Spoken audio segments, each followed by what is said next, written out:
Fala pessoal, tudo bem com vocês? Aqui é Henrique Santiago, personal trainer, e hoje eu vou falar para vocês por que as pessoas estão se machucando no CrossFit. Episódio número 1, ombros. Depois no final a gente vai ver se o CrossFit realmente é o vilão da história. Bom, para a gente falar de lesão do ombro, a gente tem que entender primeiro como é que funciona essa articulação, que aliás é até um pouco bizarro. Porque diferente da articulação do quadril, onde a gente tem ali um buraco no acetábulo e a cabeça do fêmur se encaixa quase que por completo, na articulação do ombro, a cavidade glenoidal é super rasa. Na verdade, ela é quase plana para sustentar a cabeça do ombro. Para a gente fazer uma associação, é como se a gente tivesse uma moeda de R$1 sustentando uma bola de golfe. O que traz a vantagem de proporcionar uma movimentação e uma amplitude de movimento muito grande, porém traz a desvantagem de ser uma articulação instável. Mas então o que sustenta o húmero na cavidade glenoide? É lógico que existe ali um sistema passivo com o lábio glenoidal, a cápsula articular, porém o que realmente prende a cabeça do húmero na cavidade glenoide são os tendões dos músculos que se inserem no húmero. A principal musculatura profunda que faz essa função é a musculatura do manguito rotador.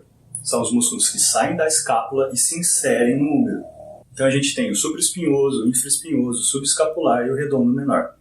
É lógico que existem outros músculos que também auxiliam nessa função, como os músculos do braço, por exemplo. Porém, a gente vai focar nesses que são os principais. Então, para a gente fazer o movimento de abdução do braço até acima da cabeça, não basta simplesmente uma movimentação do húmero na cavidade glenoide. Porque se os músculos que sustentam a cabeça do húmero saem da escápula, a gente precisa também de uma movimentação da escápula, que é a articulação escápulo-torácica. A gente sabe que existe também a movimentação da articulação externo-clavicular e acromioclavicular, mas como eu disse, a gente vai focar nos principais. Essa harmonia entre a movimentação do húmero e da escápula, ela leva um nome chamado ritmo escapulohumeral. Então, quando eu começo uma abdução do meu braço, para cada 3 graus de abdução, 2 graus são feitos na articulação glenohumeral, na movimentação do húmero, e 1 grau é realizado na articulação da escápula. Então, dos 180 graus que a gente tem ao levantar o braço acima da cabeça, 120 graus acontecem na articulação glenohumeral, na movimentação do húmero, e os outros 60 graus acontecem na movimentação da escápula. Então, aonde que acontece o problema?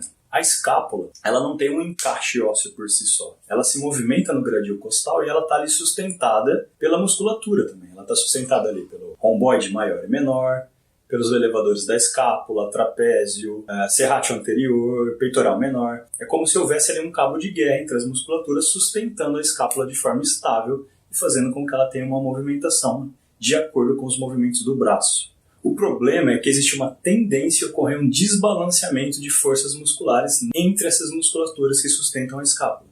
Alguns músculos entram em hiperatividade e acabam se encurtando, outros músculos entram em inibição e acabam se enfraquecendo, se atrofiando. E isso acaba comprometendo completamente o ritmo escapulohumeral, causando muitas vezes uma discinese escapular. Talvez você já tenha até observado em pessoas que têm um percentual de gordura bem baixo, é possível você observar o bordo medial e inferior da escápula dela saltando para fora, dando até a impressão de que vai rasgar a pele, conforme a pessoa movimenta os braços, ou em alguns casos mesmo com os braços parados. E aí eu te pergunto, se não está acontecendo uma movimentação coordenada do húmero e da escápula, ou seja, se o húmero está entrando em abdução e a escápula não está acompanhando o movimento, o que a gente vai ter como resultado? A gente vai ter como resultado o impacto do tubérculo do húmero no acrômio da escápula, comprimindo todas as estruturas que passam nessa região, como o tendão do supraespinhoso, podendo gerar uma tendinite, um processo inflamatório no tendão, ou em alguns casos chegando à ruptura do tendão, parcial ou total. Comprime também a bursa subacromial e subdeltoide,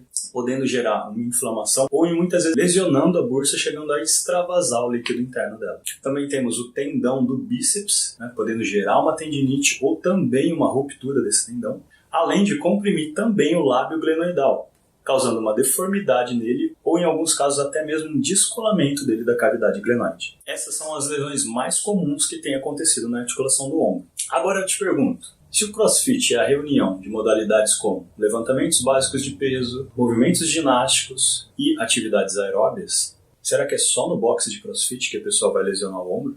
As lesões causadas pelos movimentos com o braço acima da cabeça ou em rotação interna, elas vão poder acontecer, seja num estúdio de treinamento funcional, num ginásio de levantamento de peso ou mesmo na sala de musculação. O problema não é a modalidade em si ou onde o movimento está sendo realizado, e sim o profissional que está recebendo essa pessoa. Ele deve ser capaz de identificar, através de uma avaliação funcional, se essa pessoa está apta ou não a realizar determinados movimentos e iniciar um trabalho de recuperação desse balanço muscular na musculatura estabilizadora da escápula. Recuperar o padrão do ritmo escapulohumeral, para que aí sim, numa segunda etapa, ela possa, a partir de uma progressão pedagógica, realizar os movimentos básicos em segurança, sem o risco de lesão. Beleza, esse era o conteúdo que eu queria compartilhar com vocês nesse vídeo. Eu tentei comprimir ao máximo para o vídeo não ficar tão longo. Se você ficou com alguma dúvida, escreve aqui nos comentários ou me manda um direct. E escreve aqui nos comentários também se você quer que eu continue com os próximos episódios, falando de coluna, quadril e joelho. Um abraço e até a próxima.